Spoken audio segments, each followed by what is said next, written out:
There are friendships that nobody fully understands from the outside. The friendship between Tom Jones and Elvis Presley was one of those. It lasted more than a decade. It survived the pressure of two enormous careers running side by side. It survived Las Vegas. And when it ended the only way that kind of friendship ends, with one person gone, and the other left holding something he could never put down. This is not the story people tell about Tom Jones and Elvis. The story people tell is simpler. Two big voices, two big names, two men in Las Vegas at the same time. But the actual story is more specific than that. It is about what happens when someone you respect completely tells you exactly what he thinks of what you do, and means it. That is the story. It begins in Los Angeles, in a room, in 1965. Tom Jones had just arrived in America. He was 25 years old. He had a record. It's not unusual. It was climbing charts on both sides of the Atlantic. He was not yet famous in America the way he would become. He was known, but the kind of known that still has something to prove. He had come from Pontypridd, a coal mining town in South Wales. His father was a miner. The house was small. The ambitions his family carried for him were real, but modest. Singing in the working men's clubs was one thing. Making it in America was something else entirely. Something that required a different quality of belief than the clubs could provide. He had the voice. He had always had the voice. But the voice is not the same thing as the belief. The belief had to be built from something. And in 1965, in America, that building was still in progress. Elvis Presley in 1965 was 30 years old. He had been famous since he was 21. He had changed popular music. He had made films. He had served in the army. He had come back. He was, in 1965, in a period of his career that history would later describe as complicated. The film years. The years before the 1968 comeback special. But none of that complexity was visible from the outside. From the outside, Elvis Presley in 1965 was still Elvis Presley. They met backstage through mutual contacts.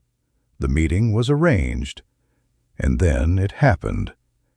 And then it became something that neither of them had fully anticipated. They talked about Wales, about Memphis, about what it felt like to walk on stage every night in a city that had seen everything. Las Vegas in the late 1960s was a machine. It ran on spectacle. It ran on the reliable repetition of the extraordinary. To perform in it night after night and bring genuine emotion to a room full of people who had seen the best performers in the world, this required something that could not be manufactured.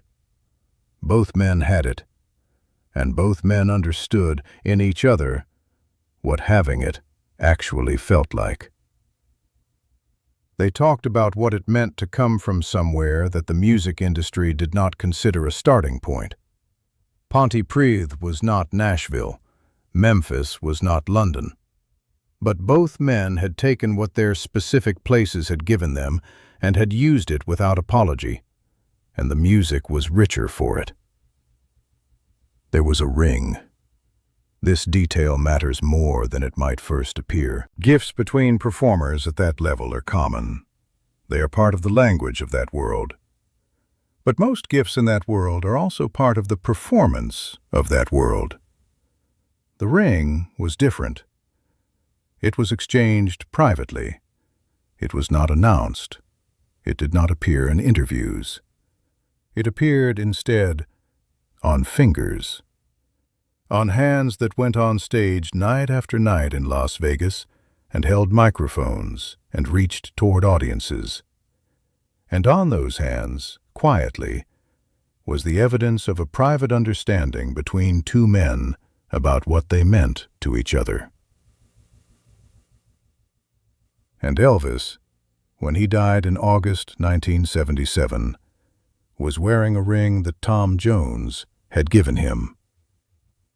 That is the second payoff, and it is a quiet one.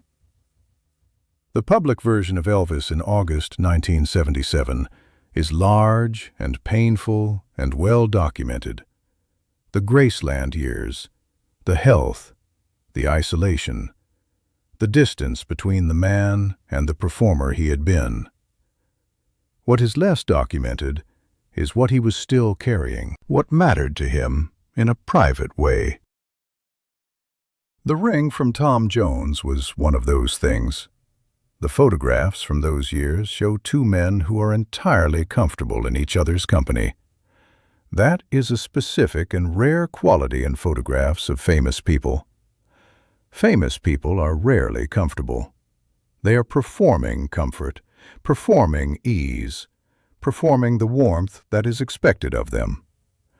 The photographs of Tom Jones and Elvis Presley together do not have that quality. They have the quality of two people who have stopped performing for the moment because the person next to them does not require a performance. Tom Jones was in Las Vegas when he received the news. He was performing his own shows, his own contract, his own room full of people who had come to see him.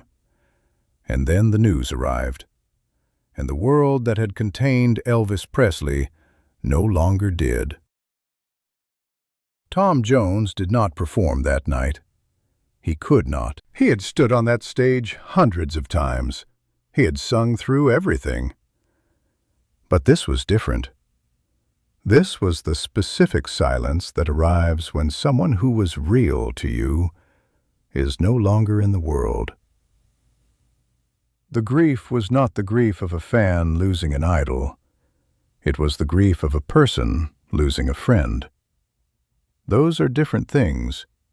They feel different in the body. They last differently. Elvis had heard Tom Jones sing. He had heard "It's Not Unusual." He had listened to it carefully, more than once. He had formed an opinion. The opinion was not a casual one. When they met, Elvis told Tom Jones directly. He told him he had one of the greatest voices he had ever heard. He was specific. He named the things about the voice that he found extraordinary. He did not say it the way people say things to be polite. He said it the way a person says something true that they have been thinking about and have decided to say. Tom Jones listened. He was 25 years old. He had grown up in a two-room house in Pontypridd, Wales, and Elvis Presley was telling him directly that he had one of the greatest voices he had ever heard. That was the first payoff of the friendship, but it was not the last. Over the following years, the two men developed something real. It was not a managed friendship. It was not two celebrities performing warmth for cameras. There were no cameras for most of it. The friendship existed in the hours that the cameras did not reach, the late nights after the shows, the phone calls that had no public record, the rooms that held the conversations that neither man repeated to the press. They were both performing in Las Vegas by the late 1960s. Tom Jones at the Flamingo and then at Caesar's Palace, Elvis at the International. The same city, the same world. Different nights of the week, and in the hours between the shows, the hours that belonged to neither performance nor the public, there were rooms and conversations and the particular ease of two people who did not need to explain themselves to each other. Elvis came to Tom Jones's shows. Tom Jones came to Elvis's shows. The attention each brought to the other's performance was specific.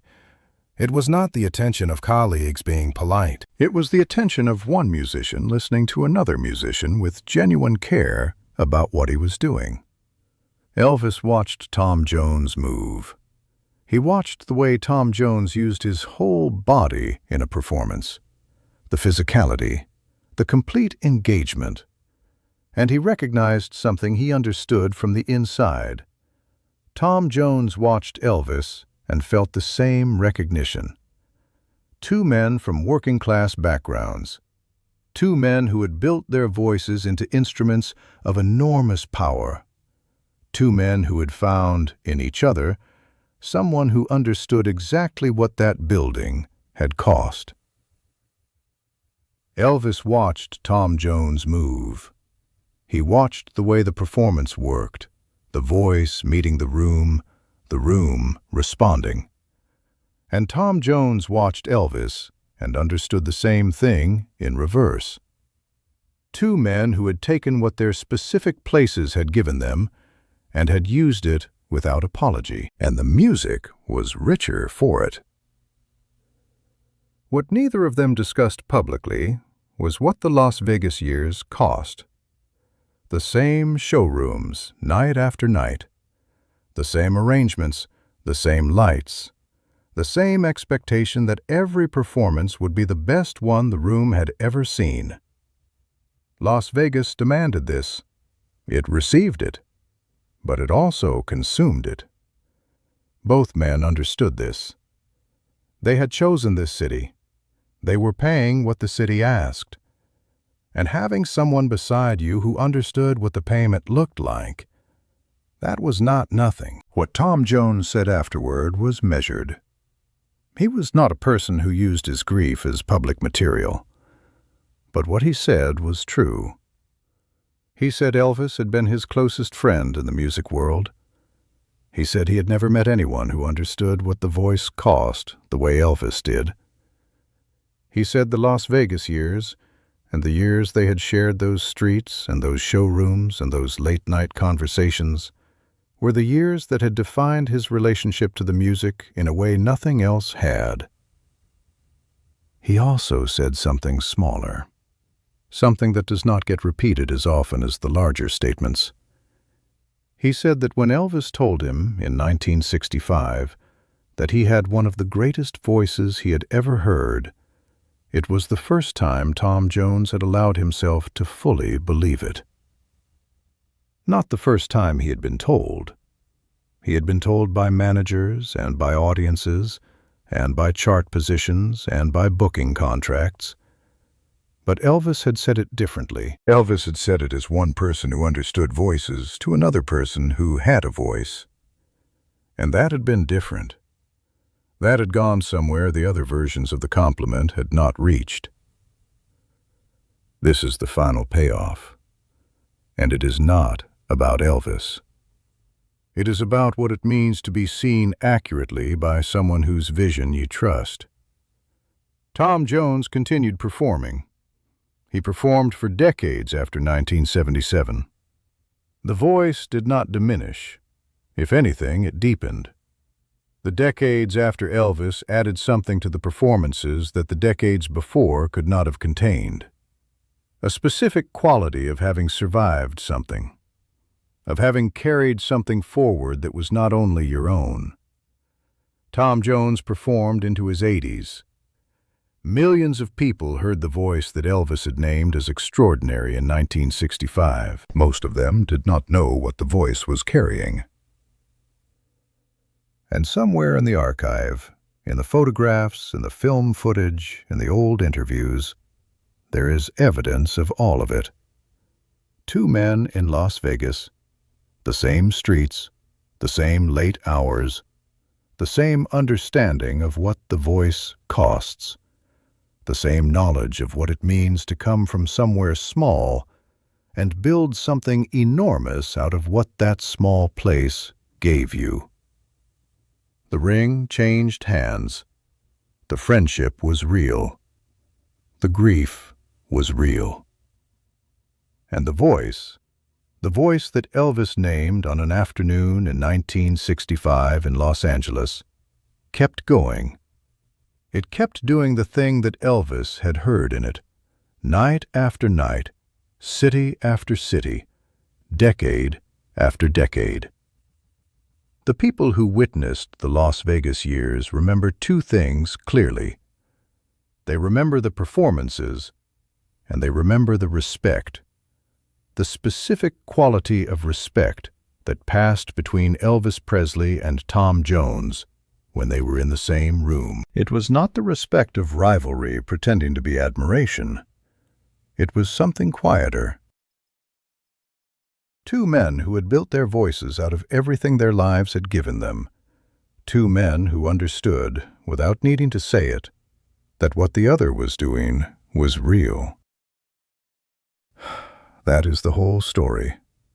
It is not complicated, but it is not small.